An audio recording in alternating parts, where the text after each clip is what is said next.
Are you tired of hiring salespeople who interview like pros but can't close a deal? In this episode of Two Tall Guys Talking Sales, Kevin and Sean are joined by veteran sales leader John Lee to reveal the hiring strategies that actually build high-performing sales teams. From using psychographics to define ideal candidates to structuring your hiring process like a sales process, John shares the playbook for scaling with confidence. If you're ready to stop guessing and start growing your revenue with the right people, this is the episode you can't afford to miss. Welcome back to Two Tall Guys Talking Sales. Today we are blessed. We have the elder statesman of fractional sales management with us today. We have John Lee.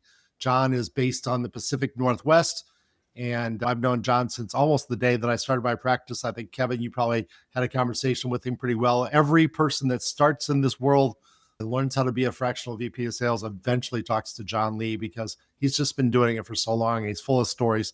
Today, we're going to talk about hiring. And hiring is such an important thing. So the better off you are at hiring a new salesperson, hiring your team, understanding what your needs are, what your market is, who you're going to go after. Do they fit in that market? Do they fit with your team? Is it a good culture? Lots of challenges in hiring. And we got the expert here to help us. John, thank you very much for joining us. At a high level, tell me where you're at. You don't have to do your contact information, but tell me where you're at. Tell everybody what part of the world is and how many decades have you been doing this game? I appreciate you inviting me on this podcast. They're always fun, especially with colleagues that I know like you. I actually live in Boring, Oregon, and we call it a place, not a state of mind, because it's not always very boring.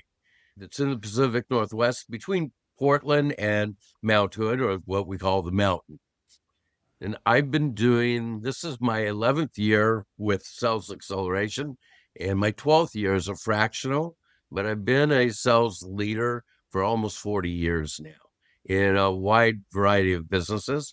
I've actually owned 2 businesses, but in those businesses, I was the sales leader. Fantastic. And we love bringing people like you with that wealth of experience. And before we jumped on and started recording here, you said you placed a lot of people last year. Give us kind of the high level overview of the roles, how many you placed, and into what types of companies. Were they people looking for warm bodies? Are they looking for rock stars? Or what's the flavor of the types of people you're placing these days? It's funny when you say rock stars or warm bodies. Unfortunately, I think a lot of companies are looking for anybody. And if they're working with me, they better want rock stars or they're not going to work with me because I'm not going to hire anything but someone I think is going to rock it. Last year was a very busy hiring year. There was a lot of chaos in the world. And I had companies in the SaaS environment that I hired quite a few for. Believe it or not, a company that makes souvenirs and has production facilities in China. But we set up an entire regional system for them. So inside sales, outside sales, account management, business development. In the SaaS world, they may call them monkey jumpers or something strange. We are in Portland, and then we say, keep Portland weird. So we do have very strange titles sometimes in companies I work with. Last year was a little unusual in that a number of my past clients brought me back in and said, hey, we want to hire another person. Will you help us? Doing wood products where we're trying to move, let's say, $1 million a month in cedar per salesperson. One of the biggest honey distributors in the Northwest asked me to come in and help set up a inside sales team, along with hiring some more account managers and a business development person. So it's pretty varied. The beauty of being a fractional sales leader is that every day or multiple times, sometimes in a day, you're working with very different industries. Absolutely. And we were talking before we started recording how much fun that is for our job. So for those of you that are thinking about being a fractional VP of sales out there, or fractional anything, fractional marketing, fractional HR, whatever your claim to fame is, jump in. The water's warm. Go for it. It's a lot of fun to learn about different industries. But let's go back to this hiring thing. So you brought up a lot of concepts just a sec ago, so I'm going to dig into one of them. If the company is saying, okay, I need to hire my third, my fourth, or their fifth salesperson. So not their first or second, which is really risky, but the third, fourth, fifth, they're trying to scale it out. What kind of questions should the HR leader or the CEO, the VP of sales, what kind of questions should that person ask himself or herself about what kind of person am I looking for? How am I going to do this? What's the best way to go about it? Talk to me a little bit about that. So not the first or second salesperson, but the third, the fourth, the fifth, maybe even the 10th salesperson on the team. So I primarily work with small businesses, typically 3 to 30, $50 million. So they don't have huge teams. They do have small teams. I will agree with you. The first hire is always the hardest because we really just don't know. The third to the fifth, pretty nice because if you have 3 people in there doing a really good job, you can now set up a psychographic that will mimic who they are. What are they doing? They're not all identical. One may be better at using the CRM, another one maybe by using AI. But by being able to create the psychographic of the pieces of those people that work really well, that allows you then to go, this is my ideal candidate. And I can start looking for that. And those questions come up pretty easily. A lot of small business owners don't interview very well. So generally when I'm working with them, we want to get those questions before. So if they're doing it on their own, use AI and go, this is what the position is. This is what the psychographic looks like. What questions should I be asking? Who should I be looking for? I almost always recommend hiring someone that's being really successful where they are today. But where moving into your organization is going to be a stretch. It's going to have something that helps them grow. And it's, believe it or not, it's often not money. It's more responsibility, bigger sell, bigger clients. It's a bigger geography, but it's some kind of a stretch mechanism because you don't want to hire a salesperson that's just milking the cow. You want to get someone that's just passionate about it, wants to move forward. And myself, I just won't use Indeed. I won't use Monster anymore because I just can't go through that much ore to find that one gold nugget. So hopefully, if you're going to go out and hire someone, Mr. Owner or Mr. HR, go find a recruiter that really understands the sales methodology, that really understands how to go find someone that's actually working and not begging for a job. So find someone that is successful, not just hiring. I think that's a really valuable insight. And as I'm writing notes as we're talking here, hire from success, hire for the stretch. And you can't process that much ore just to find one nugget. It's really key to find out. I can almost envision a John's top 10 list coming out of this for hiring best practices. But what I think is really interesting is I was one of those fractional VPs who came and sought your sage advice. And you talk about hiring the way you talk about a sales infrastructure, a process. So can you draw that alignment between how you help somebody drive a sales process, but also in parity, create a candidate process to follow in your hiring process? Yeah, I would say the reason I've been very successful over the years in hiring is that I do have a very solid process. I create not a job description, you need those, but I really develop something that says, this is what this person needs to do. Are they doing calling? Are they going in front of customers? Are they using video? What are they going to do day after day to be successful? So that's the psychographic. That's what I'm looking for them to do.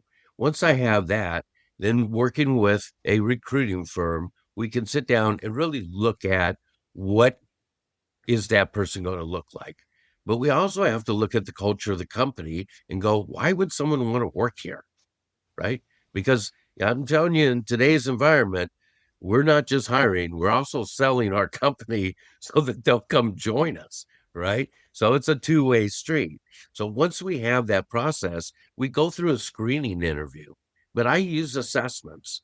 And my favorite assessment is one called OMG, our Object Management Group, where it really goes into the DNA of that candidate, really looks at, can they sell? Do they want to sell? Do they have the DNA to sell? And can they do the things that I just called out that they're going to need to do every day? Once I can get that report and those questions and look at those weaknesses, now I have an interview with them where I screen them and look at them. The final process, though, frankly, has to be within the company. It's got to be in person. And generally, it's not just the owner, it's the team. You need to have them meet multiple people. In the end, I can bring 3 people into the interview process that I know can do the job, but they got to fit the culture. One thing I ask owners, before you make the decision, which one of them would you prefer to be on a desert island for 6 months with? I like that a lot. Thank you very much, John, for pointing that out because, and I'm the same way. I think maybe it's because I learned from you. I don't know, but I tell them I'm going to figure out, can this candidate sell? That's my job. I'm going to figure out, can they sell this type of thing? Is it a long, complex sale or is it quick and easy? It really depends what kind of person I'm going to hire. Where are they at in their career path? All that other stuff, what are their goals? However, the thing that I say that they have to figure out is, does it fit with that company's culture? Because you are right. But I'm going to expand a little bit. It's buying and selling on both sides. So a company is buying the salesperson, buying the skills that they're trying to get, and they're selling their company as a great place to work, a great place to spend the next 5, 10 years, maybe the rest of your career.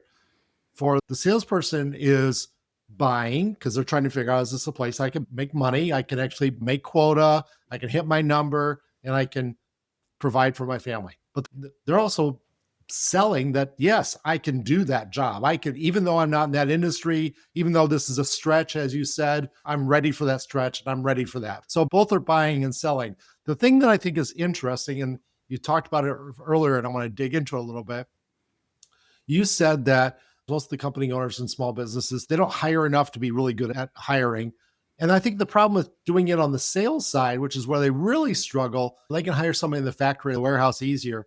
But where they really struggle in sales, the salespeople are good at selling themselves. Yeah. So talk a little bit about that, where, this sales guy, he may not be able to sell a product to save his life, but he can sell himself.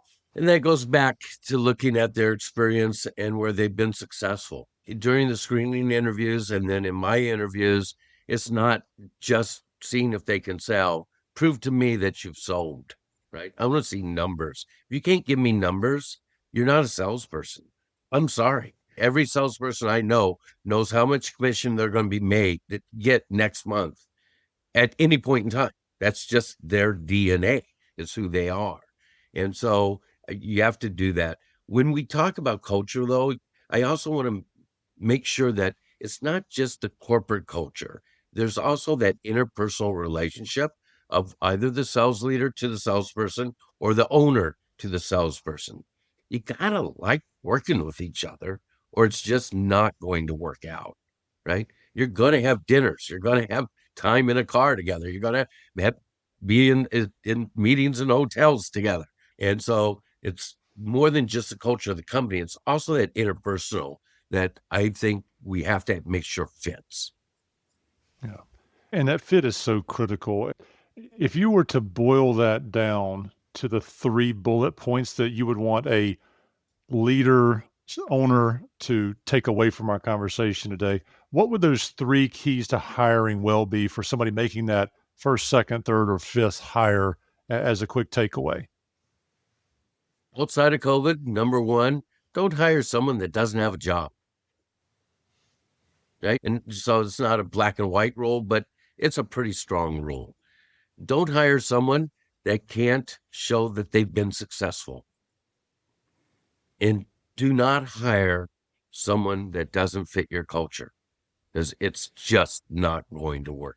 So that isn't what to do, it's what not to do. But hopefully, In the world of learning and knowledge transfer, that's great. So, John, thank you so much. This 15 minutes has flown by. It's been an absolute masterclass of what to do, when to do it, why to do it, and how to do it. For those out there listening in that leadership, ownership, VP of sales seat, if they want to know more, how can they get in touch with you and where should they reach you? The best way is probably on LinkedIn to DM me. It's pretty easy to find John Lee, Portland, Oregon. And I'm sure that Sean will be putting my other contact information in the notes. Fantastic. John, again, thank you so much for being here. You're a master leader, an influencer, and a giver of time and talent. So we thank you for that. And for all you out there, for the rest of this week and into next month, happy selling.